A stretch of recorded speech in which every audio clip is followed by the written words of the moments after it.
So చాలామంది అడుగుతున్నారు నాకు ఢిల్లీ నుంచి బైక్స్ మీన్ చాలామంది అడుగుతున్నారు ట్రైన్లో బైక్స్ పంపించడం సేఫేనా అని. సేఫ్ గురించి మనం చెప్పలేం కానీ మాకైనా సో సేఫ్ అంటే లక్ బట్టి అనుకోండి. బట్ మాకు జరిగిన ఇన్సిడెంట్ అయితే నేను చెప్తాను. ఏమైందంటే ఫస్ట్ మేము వెళ్ళి అడిగినాము ఒక బైక్ ఇట్లా మంచి స్క్రాచ్ లేకుండా ఎక్స్పోర్ట్ చేయాలంటే ఎంత పడుతుంది అని. అంటే వాడు ఏమన్నాడు, అన్నా నువ్వు ఏం టెన్షన్ తీసుకో, 5500 మాకు ప్రైవేట్ కోచ్ ఉంటుంది ఒకటి, దాంట్లో పంపిస్తాం, మీకు టెన్షన్ ఉండదు, ఏం కాదు అసలు, మేము 4 బండ్లే పంపిస్తాం, అది ఇదని ఏదో చెప్పిండు. ఇంకా మేము నమ్మేసినాం. ఇంకా ఓకే 5500 సెట్ అనుకున్నాము. ఒక రోజు ముందు రావాలన్నాడు ట్రైన్, రేపంటే ఎలా రావాలంటే ఓకే నైట్ ఈవినింగ్ వెళ్ళి ఇచ్చేసినాము. మొత్తం ప్యాకింగ్ మంచిగా వేసిండు, డబల్ ర్యాప్ మొత్తము క్రేజీ ప్యాకింగ్ వేసిండు. మొత్తం అయినాక బిల్ వేసిండు 5700 ఓన్లీ ట్రావెల్ చేయడానికి, ఐ మీన్ ట్రైన్లో పంపించడానికి. మళ్ళీ 1000 రూపీస్ ప్యాకింగ్కి అన్నాడు, మళ్ళీ 500 రూపీస్ ఎక్కియడానికి అన్నాడు. ఇట్లా మల్టిపుల్ ఏదేదో వేసి దాన్ని 6800 7000 చేసేసాడు మొత్తం. అదేంటన్నా నువ్వు మొన్న అడిగినప్పుడు 5500 అన్నావు కదా అంటే, లేదు మేము ఎప్పుడు అన్నాం అంటున్నాడు. లిటరల్లీ ఇక్కడితో ఆగిపోలేదు. మళ్ళీ ఇంకా ఢిల్లీకి వచ్చినాము, ఢిల్లీలో బండి తీసుకోవడానికి వెళ్ళినామా, మళ్ళీ వాడు బండికి 500 అడుగుతాడు. ఏంట్రా మొత్తం ఇచ్చేసినాం కదా అంటే, లేదు ఇక్కడ తీయడానికి మళ్ళీ 500 కావాలంటాడు. అంటే మనం ఫస్ట్ టైం వెళ్ళినప్పుడు చెప్పాలి కదా, నువ్వు ఓన్లీ 5500 అని చెప్పేసి ఎట్లా, ఇవి ఛార్జెస్ ఉంటాయి, ఇవి ఉంటాయి అని చెప్పాలి కదా.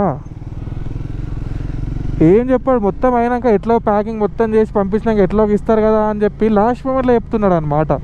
అండ్ బండి డ్యామేజ్ అయింది మాది, వాడదానికి డ్యామేజ్ అయినాయి, స్క్రాచెస్ పడ్డాయి, వీడడానికి స్క్రాచెస్ పడ్డాయి, నాదానికి ఇవి బెండ్ అయిపోయినాయి. రామకృష్ణ బండికి అయితే మొత్తము టాప్ ర్యాకే ఇరిగిపోయింది. వాళ్ళు మాకు అసలు అర్థం కాలేదు. వెల్డింగ్ చేయించిర్రు అంటే లైట్గా వెల్డింగ్ చేయించారు, మళ్ళీ ఇరిగింది అది. అంటే వెల్డింగ్ చేసేస్తే కనిపించలే అనుకున్నారు, బట్ అది మళ్ళీ ఇరిగేసరికి మాకు కనిపించింది. వాడు ఏమంటాడు, ఫస్ట్ అసలు ట్రైన్లో వేసినప్పుడు మీకు 1 lakh వరకు రిఫండ్ వస్తుంది ఏమన్నా డ్యామేజ్ అయితే అని అన్నాడు. డ్యామేజ్ అయిందిరా భయ్ అంటే అది ముందు నుంచే ఉంది అని అంటున్నాడు. సో ఇది జరిగింది అన్నమాట.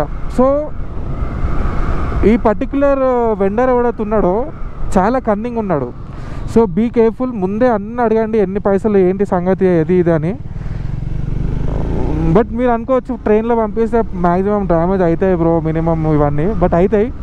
బట్ ద వే అమౌంట్ గురించి చెప్పింది కరెక్ట్ కాదు. 5500 అంటే మొత్తం అనుకుంటాం కదా మనం, ప్యాకింగ్ వీకింగ్ అన్ని, ప్యాకింగ్కి సెపరేట్, దానికి సెపరేట్, దీనికి సెపరేట్ అని మొత్తం 7000 బిల్ చేసిండు ఒక బండికి, విచ్ ఇస్ నాట్ కరెక్ట్. అన్నీ ఒకటేసారి చెప్పాలి. అక్కడ పోయినాక మళ్ళీ ఆ ఛార్జెస్ కూడా ఉంటాయని చెప్పాలి అన్నీ ముందే, బట్ ఎవ్వడు ఏం చెప్పలేడు. అక్కడ పోయినాక పైసలు లేకుండా మేము బండ్లు ఇవ్వమంటే ఎట్లున్నది, ఇవ్వాలి కదా, ఆప్షన్ లేదు, ఇంకా ఇవ్వాల్సిందే. సో ఇది జరిగింది మాకు, చాలా చాలా బ్యాడ్ ఎక్స్పీరియన్స్. నేనైతే అన్నీ మూసుకొని బండి మీద వచ్చేసాను గాయస్, అంతకంతే పడుతుంది, 2 రోజులు ఎక్స్ట్రా అవుతుంది. బట్ ట్రైన్లోనే అయితే విల్ నాట్ సజెస్ట్. మేము రిటర్న్లో ట్రైన్లో వెళ్ళట్లేదు, రైడ్ చేసుకుంటూనే వెళ్తున్నాము రిటర్న్లో. సో వీడియో కనుక నచ్చితే లైక్, షేర్, కమెంట్ ఇంకా ఫర్దర్ వీడియోస్ కోసం.